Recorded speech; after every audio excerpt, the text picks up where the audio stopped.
কাউলুহু আলাইহিস সালাতু ওয়াস সালাম, রাসূলুল্লাহ সাল্লাল্লাহু আলাইহি ওয়াসাল্লাম বক্তব্য, সুফিদাত ফীহি শায়াতিন, শয়তানগুলোকে বন্দী করে ফেলা হয় তাকে, আও সুলসিলাত ফীহি শায়াতিন, শয়তানগুলোর শিকল আবদ্ধ করা হয় তাকে। এর অর্থ হচ্ছে আন্নাল্লাহ ইয়াসু ফীহিল মুসলিমিন, আল্লাহ রাব্বুল আলামিন প্রকৃত মুসলিম যারা রয়েছে, সত্যিকার মুসলিম হিসেবে আল্লাহ রাব্বুল আলামিনের কাছে যারা সত্যিকার আত্মসমর্পণ করেছে, তাদেরকে আল্লাহ রাব্বুল আলামিন গুনাহ থেকে এই মাসে তাদেরকে মুক্ত রাখবেন।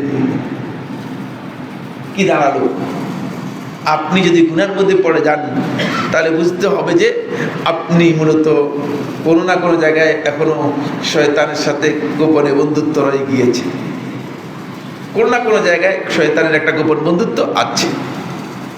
এরপরে তিনি বলতেছেন, ইবনে আব্দুল বার রাহমাতুল্লাহ আলাইহি বলেছে, একটি কথা আমার বলবো না, ফালা ইয়াখলুসু ইলাইহিম ফীহি আশ-শায়াতিন কামা কানু ইয়াখলুসুনা ইলাইহিম ফি সাইরিস সানা। শয়তান কোনোভাবেই এই রমাদান মাসে অন্য সময়গুলোতে যেভাবে বান্দার কাছে এসে বান্দাকে প্রতারিত করতে পারে, বান্দাকে গুনার মধ্যে ফেলতে পারে, কোনোভাবেই শয়তান এই মাসে এসে বান্দাকে প্রতারিত করতে পারে না। সুতরাং বান্দা যদি প্রতারিত হয়, বুঝতে হবে যে বান্দা শয়তানের অনুচর হয়ে গিয়েছে, শয়তানের সাথে তার সম্পর্ক তৈরি হয়ে গেছে।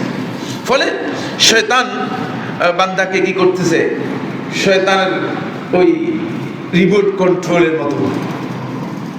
শয়তান এখন আবদ্ধ থেকেও, যেহেতু শয়তানের বান্দা হয়ে গিয়েছে, আবদ্ধ থেকেও শয়তান আপনার মধ্যে কাজ করতেছে, আপনার মধ্যে শয়তান কাজ করতেছে।